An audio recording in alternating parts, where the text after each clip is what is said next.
Oh yes, this is a very exciting moment. We have the all-new Citroen C3. That's right, everyone. This is no ordinary crossover SUV. In fact, I don't even know what this is anymore. Is this a crossover SUV or is this a B-segment car? Because the thing is, the Citroen C3 historically was a B-segment car. The reason I'm saying this is because of its height. This is the previous generation C3. As you can tell, its height is until my neck, basically.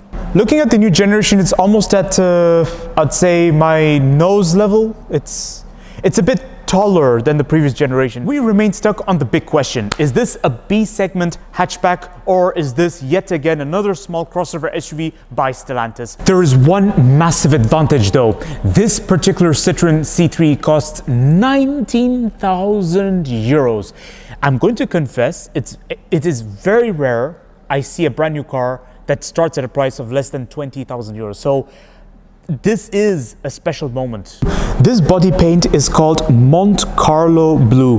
Now there's something about this body paint that looks good on the Citroen because it reminds me of classic Citroen models like the Deux Chevaux, which did offer a similar paint work.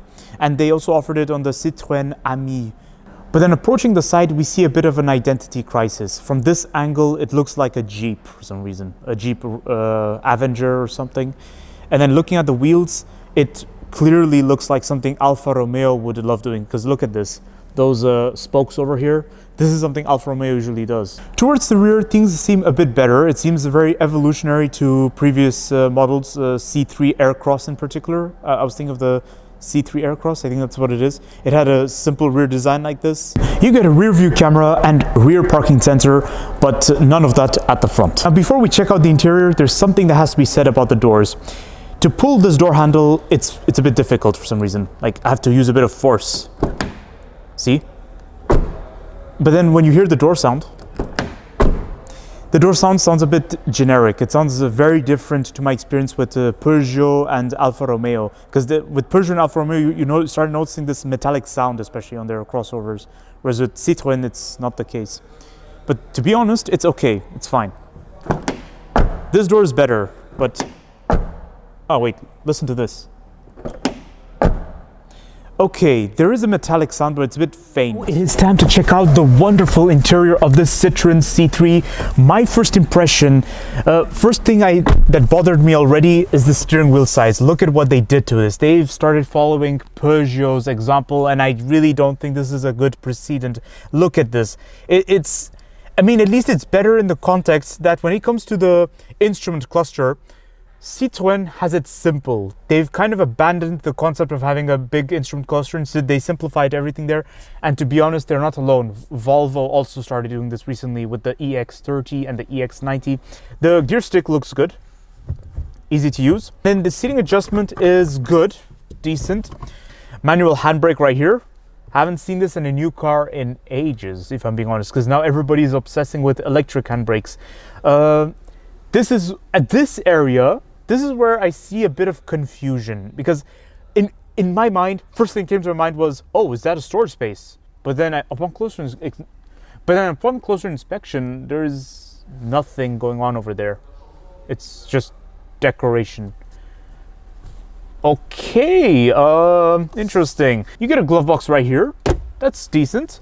No central console storage given the aim to look like a crossover SUV, but then it is 19,000 euros, okay. Climate control down here, this is good. Now I spotted a little bit of a conflict. In the middle over here and in this area, you get all the decoration. It's all beautiful. It's like Paris. But as soon as you look at the door, I highly doubt it's what you'd perceive of Paris. I mean, look at this. It's just hard plastic everywhere. The window buttons clearly look like something I've seen on Peugeot and all Stellantis cars, basically. I'm not sure we need to see this little tag right here. This kind of label is the kind of thing you'd expect to see on a brand new clothing or something. Now looking at the infotainment system, it is exactly like what I've seen in other Stellantis cars. What I like about it is the details. Like look at this. So we get the forest, we get the built-up areas. But does it, like usually Peugeot gives like 3D diagrams of buildings, or they have like 3D showings of buildings. Whereas this is not the case for this particular Citroen C3. But then to be honest, 19,000 euros, it's at least better than budget cars. Like, look at this. It's easy, responsive. I like it. Now, time to check out the rear seats of the Citroen C3. It's easy to enter. The seats are like a sofa. It's cozy. But then I also noticed a little problem. The first thing that came to my mind was those prominent railings for the front seat passenger. I mean, they stick out proudly, so you have to watch out for them. And otherwise, you do get feet room, which is enough, but then it can depend on the seating adjustment of the front seat passenger and the driver. Knee room is good. But then looking at the middle, there's nothing interesting going on. You get the ISOFIX, which is good, but there's no armrest or anything. But then to be fair, for this price and segment, I'm not complaining. 12-volt socket over there, which looks as if it was added as an afterthought, if I'm being honest. Then you get a cup holder that's isolated. I think we will have to conflict with each other over who gets to use the cup holder. But you get 2 charging ports, and both back seats get a backseat pocket, and there's a micro pocket above. Okay, in terms of practicality, I think Citroen is finally going places. But I think I spoke too soon, because I look up and I noticed nobody gets a handle. What is it with Stellantis doing this? Because I noticed this also in certain Opel cars, and I also noticed this in Peugeot, like on certain models, nobody gets a handle. What do we do if the ride gets bumpy?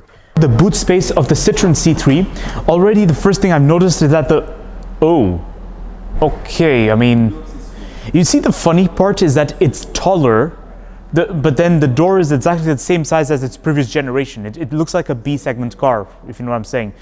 But yet you get so much elevation right here. You get your license plates over here and the body paint that sticks out at the corner down there.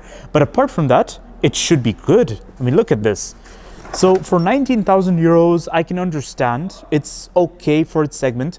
Although the floor could have been a bit more interesting. It's just it's just for your repair kit.